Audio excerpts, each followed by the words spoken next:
there were a couple of us who were involved with the Status Women Action Committee who wanted to form a pro-choice organization. And this is in the early 90s, so this is after the law had been changed, but it was still very, in Lethbridge, it's always been extremely difficult to get an abortion. There were a couple of doctors back then who were willing in certain kinds of circumstances or with their own patients, or if it was like a 14-year-old girl kind of thing, they were willing. So we thought, we need to do a little activism, a little education around this. And so 4 of us tried to form Pro-Choice South. So I thought, well, I'm going to try and use some of that idea of reaching out and calling specific people. So not just calling a meeting and see who shows up, but actually trying to invite people. And that was, again, very eye-opening, because I'd call a couple people and they'd say, oh no, I couldn't participate in a group like that because if my boss found out or if my family found out. I'd say, this is not a big formal group. We're going to meet in my basement. I mean, we're probably not even going to keep notes. I was very bad at keeping notes and records. We're just going to talk about different ideas and strategies and things to do. It's like, there was absolutely no way they would do that. So I realized, once again, how privileged I was to actually be an outsider, that didn't matter what anybody think. And it was kind of also good not to have a conventional job, because I worked for the AIDS organization. That's an important piece in there too, because that's basically activism as well, even though I technically got paid, no benefits, you don't get paid much.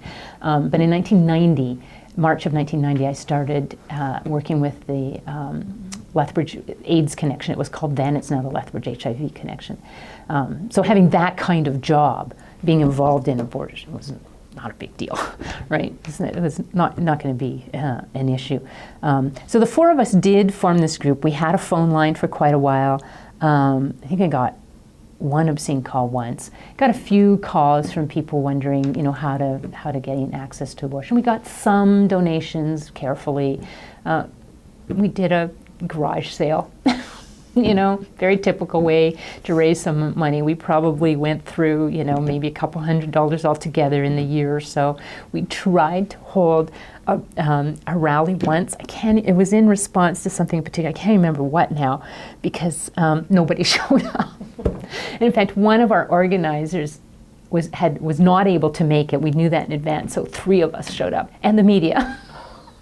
So it was a bit of a challenge to sort of put a bit of a positive, put some kind of a spin on that. So we talked about, I remember vaguely talking about women being just frustrated that the government doesn't listen to them, and so this is they're sort of protesting by not coming to the protest. I don't know. We were trying to think of something to say. Yeah. And the other 2 women, I admire greatly, because I realized I was very lucky because I had this sort of job where I could just fit. Right, it wasn't a problem, and because my family wasn't here anyway, and my family wouldn't have given, not that my mother anyway was pro-choice, but they wouldn't have said anything to me. I wouldn't have worried about that. But the other 2 women did live here. One was born and raised here, and the other one, I'm not sure how long she lived here. And so I was very impressed that they were also activists. And actually, one of them, Rita Kolpak, had worked. I don't know if her name has come up. She had worked in the resource center as well, in what was the Status of Women Action Committee here as well. In fact, she might have been at that time. I can't remember for sure. So, we had this organization for a short period of time, a year or something like that. Got some phone calls, helped people, with just mostly with information on how to get up to Calgary, because that was really the only place. And I think one woman we helped get up to Edmonton once for an abortion, and that was it. And then we kind of gave up. So it's even more difficult. I mean, I can't imagine. You could probably count on one hand the number of abortions that have been done in Lethbridge in, the last decade. I would guess. That'd be my guess. I don't know anymore. Yeah.